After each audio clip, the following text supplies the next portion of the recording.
When I fall out of my routines, it tends to derail my life for a few days. So it's like, even if I'm just falling out of my routine for one day, that one day impacts me for like at least 3 to 4 days. It's like, you know that you should stick to your routines, that you will feel better if you stick to your routines, but somehow that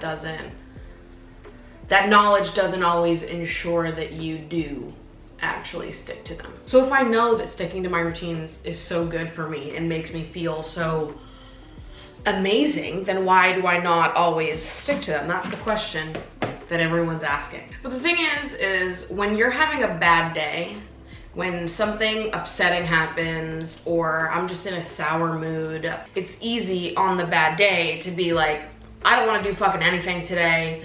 I'm in a bad mood. I'm not gonna do this. I'm not gonna do that. I'm gonna skip doing these things that I normally do because I just don't have the energy to do them. Thinking that maybe it would make you feel better to just be like, oh my God, fuck it all, fuck everything. I'm gonna do nothing. I'm gonna sit here and stare at the wall. But then the next day you wake up and you realize that you probably could have made yourself feel better if you at least attempted to stick to some of your routines. I don't know. I feel like maybe the older that I get, the more like sensitive I am to changes in my routine. I swear I'm 25, but I'm speaking like I'm 60. Sometimes I feel like I end up falling out of my routines because I continue pushing myself when I know I need to slow down. Like, my body is actively telling me, slow down, chill out. Like, remove some things off your to-do list. You might not be able to do everything, but we can do some things today. But what ends up happening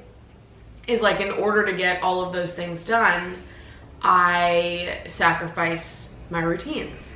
Maybe I don't make my bed. Maybe I skip journaling in the morning because I know it's gonna take me a little while to like do the damn thing. I'm like, okay, if I cut this part out, then I can save time here. If I do this, then I can save time here. And it just ends up making me feel worse. On a list of things I need to be better at, drinking water and taking my vitamins are at the top of the list, which is fitting because today's vlog is sponsored by Care of. I've been taking Care of vitamins since like a few years pre-pandemic, so it's been a while that I've been a Care of girly. But it's really the only way that I will actually remember to take my vitamins, because one, they come in these cute little packages, but also it's like, this is a day, boom, here it is. You don't need a million bottles. All of your day's worth of vitamins are right here. If you've never heard of them, Care of is a subscription service that delivers high quality vitamins, supplements, and powders straight to your door every month. Part of why I love Care of is they make it super easy for you to figure out which vitamins and supplements are going to be the best for you. You just head to their website to take a short, in-depth quiz about your lifestyle and health goals to get a personalized, doctor-backed recommendation. And once you get that recommendation, you can add in or sub other vitamins that you either know you want to take or already might be taking. They come in these cute little daily packs, the wrapper to which can be composted. You've got your name on the front with a cute little quote of the day. Today we've got, "It is so important to take time for yourself and find clarity. The most important relationship is the one you have with yourself." Isn't that weird that we just got that today? Thinking about what I'm talking about in this video? That's weird, isn't it? Synchronicity, baby. The vitamins that I'm currently taking are a probiotic blend, fish oil, vitamin C, magnesium, vitamin D, and vitamin B12. So if you know that you also have to make taking vitamins a priority in your routine, you can go to takecareof.com and use code MaddieDrag50 for 50% off your first order. I suppose it's Maddie Draw, since the G in my last name is silent, but it seems weird to be like Maddie Draw 50. So we're saying Maddie Drag 50. So again, that's 50% off your first order when you go to takecareof.com. And thank you again to Care of for sponsoring today's video.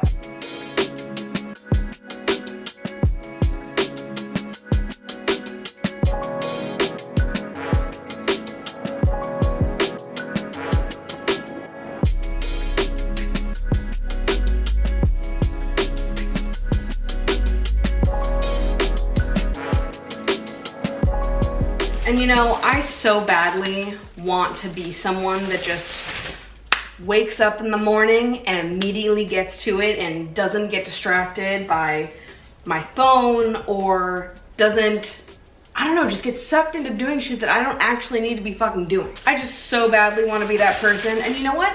Some days I think I am that person. For a second I was worried my bread was moldy. It's not. Small wins. Could have been a different day, but it wasn't. It's this day. But some days I feel like I'm that person who like gets up and gets after it and is never distracted and is just all the time. There are some days where I do feel like that, and I just want to feel like that more. Not that I'm expecting anything unrealistic. I just like want to put in more of an effort to stick to the routines and things that make me feel good. But I don't know, maybe my expectations are unrealistic. There has been like a, you know, a surge of that girl style content over the last year, and maybe there is some part of my brain that judges myself for having days where I fall out of my routines and am not girl bossing it up. Ah, another small win. Would you look at that? It's so perfect. Oh. I don't know, the type of lifestyle that's depicted in the that girl videos, like some days I am that. But some days I am very not that. And that's fine, right? Like I don't need to be that every single day. But when I am that, when I'm, you know, doing all the things that I need to do in a timely manner, and I'm eating good foods, and I'm getting movement in, and I'm meditating, and I'm reading, and I'm just checking off all these boxes, like it feels good to do that. I like doing it. I wish I could do it more. That's the heart of what I'm saying here. I'm not trying to be that girl. I will never be that girl.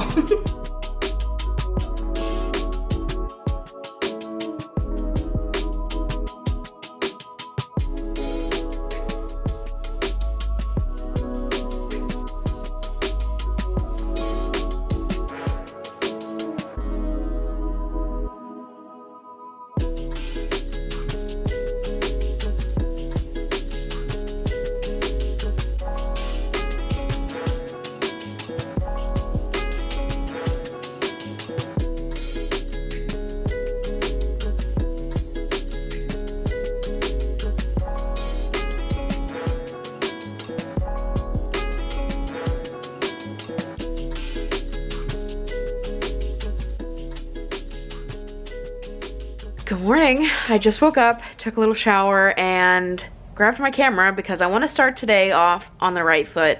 And what I mean by starting today on the right foot is I'm not gonna pick up my phone until noontime. An entire morning without my phone, which has been something that I have been wanting to implement into my life more. I've definitely thought about implementing it into my life more, but just haven't quite done it yet. So you guys know, I deleted Twitter in like November, I deleted TikTok in January, and it seems like the next step on my reevaluating my relationship with social media journey is to not pick up my phone immediately in the mornings and be able to go through my morning routine without the distraction of my phone. But the reason why this popped up for me this week is actually because of the book club that I'm in. What am I wearing? I got this little cardigan from Aritzia this week that I feel very excited to wear. I also bought a little mini skirt from Fashion Brand Company, and I really want to wear this cardigan all buttoned up with like this little cheerleader skirt that I bought. It's gonna be so cute. The skirt hasn't come yet, but I think I'll wear the cardigan today regardless. Let me show you this book that I've been reading in book club. I've actually attempted to go through the process of this book once before, but it was unsuccessful. I gave up after like 3 weeks. And that book is The Artist's Way by Julia Cameron. A spiritual path to higher creativity. It's all about healing and nourishing your inner creative, your artist self. I started this a year ago with my friend Ashley. We did the first 3 weeks and then we sort of gave up. And I think that maybe last year when I was going through this, it just wasn't the right time for me to be going through it. I was feeling very in tune with my creative self at that point in time. I was just like on a roll. So I think maybe I was more resistant to the things they talk about in The Artist's Way, because I was like, I already have my own routines and things I do and it works for me, and I don't need any of this. I'm good right now. But obviously I talked about how last year I struggled with a lot of burnout. I ended up taking a month off towards the end of last year. and I'm feeling a lot better creatively now, but I definitely, you know, I feel like a little baby. She needs to be nursed back to health. Like, she's stabilized, but you know, we're still moving through this part of life. Book club is run by fellow YouTuber Kath throughout. If you haven't watched her videos, you should, because she is beautiful, wonderful, and amazing. But when she invited me to do this book club, I was like, that seems like cosmic timing. Like, that's perfect. So anyways, we've been going through this week by week. Week 1 is about recovering a sense of safety. Week 2 is about recovering a sense of identity. Week 3 is about recovering a sense of power. And week 4, which is the one we're on right now, is about recovering a sense of integrity. And basically, you just do these readings every single week. There's a chapter for each week. And then there's like writing prompts at the end of every chapter. And every week you're supposed to do morning pages. So wake up, first thing you do is write 3 journal pages of just mind dumping, and then you're supposed to take yourself on an artist date, which is just like a solo special activity for you and your artist to spend some time with each other. So anyways, the reason why I'm saying all of this is because in the chapter for this week, there is a section on reading deprivation. For most artists, words are like tiny tranquilizers. We have a daily quota of media chat that we swallow up, and like greasy food, it clogs our system. Too much of it, and we feel, yes, fried.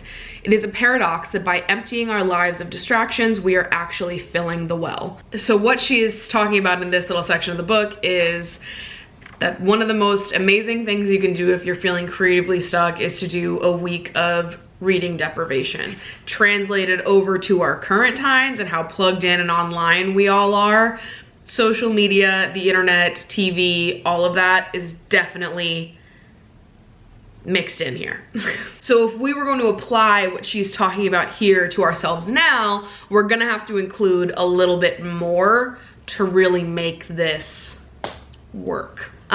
It's funny because I actually feel like I look to reading as a way to decompress from social. Like, reading to me doesn't make me feel the way that social media consumption does. Like, I'm still consuming the work of another creative, another artist, but reading feels like a break from social to me. So it's funny because she's talking about reading deprivations and how you shouldn't consume the work of artists if you're feeling creatively fried. But when I feel creatively fried, that's actually the first thing I do.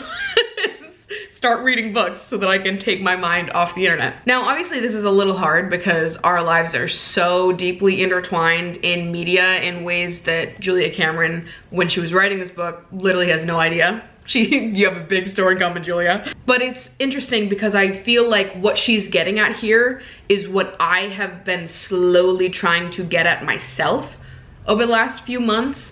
Like, this is why I deleted Twitter. This is why I deleted TikTok, because I felt like I was consuming way too much. I was becoming so enthralled with soaking in as much information as possible, staying in the loop, staying on top of all of the jokes and the internet memes and every tiny little piece of news that comes out, and I was feeling anxious if I didn't have all of that information. On top of that, I just think that, like, not only would I be soaking in important things, but I'd also be soaking in so many unimportant things. And I would often leave these like bouts of mass consumption feeling worse about myself. And so Twitter and TikTok were the 2 apps that I found myself pointlessly scrolling on the most. And that's really what I want to hammer down and get away from. The type of consumption that I don't feel brings me any kind of joy, that doesn't fill me up in any way, that's the type of consumption I want to zero in on getting rid of. So for me, when I look at my own life, I don't think that watching my favorite TV shows and podcasts or reading my favorite books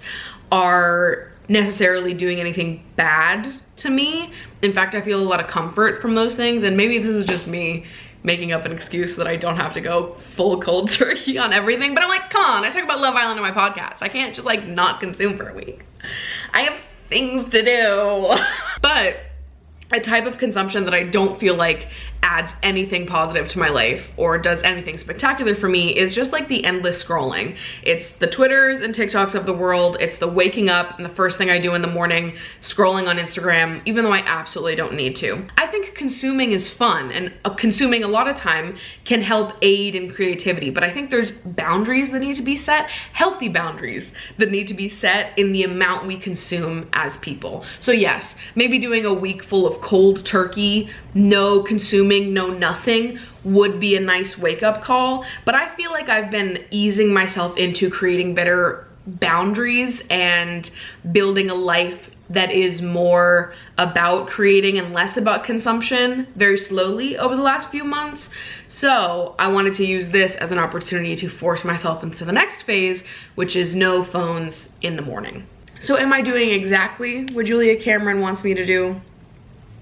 I suppose not, but I'm putting my own spin on it in a way that feels more productive in the long term to creating changes that result in better balance in my life. And this morning is honestly kind of the perfect morning for me to experiment with not picking up my phone until noontime because I've got so much shit to do. Because tonight I'm throwing my second dinner party of the year. It's a sexy singles party, so I invited all of my hot single friends over for dinner, and I am very excited to get decorating the table. I got little gifts for everyone that I already wrapped with little bows, so I will show you what they are. This was so unnecessary of me, but I was like, it's just too perfect to gift all of my friends vibrators for our singles party. And this will just be at everyone's place setting. I'm very excited to give all of my friends vibrators. I think all of them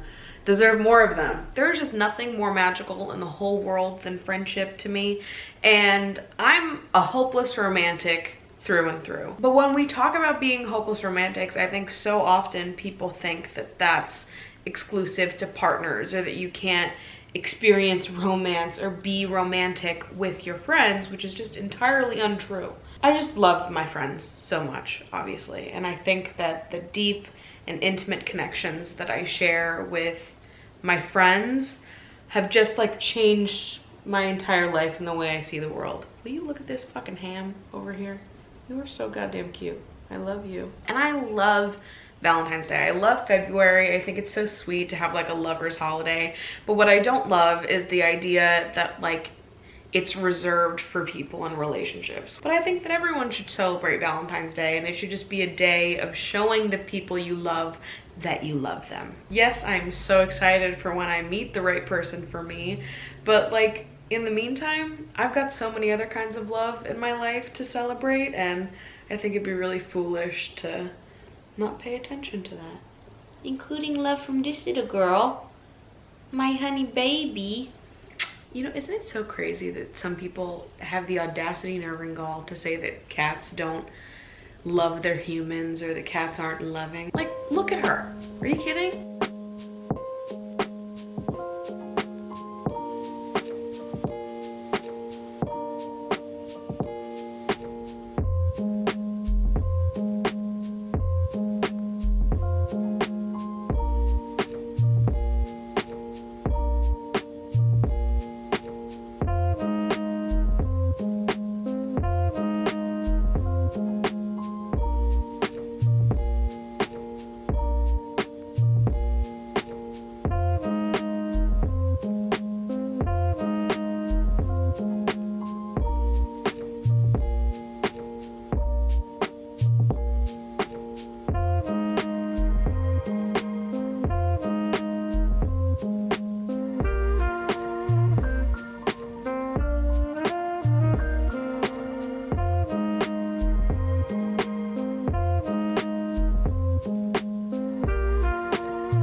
Guys, I really hate to say it,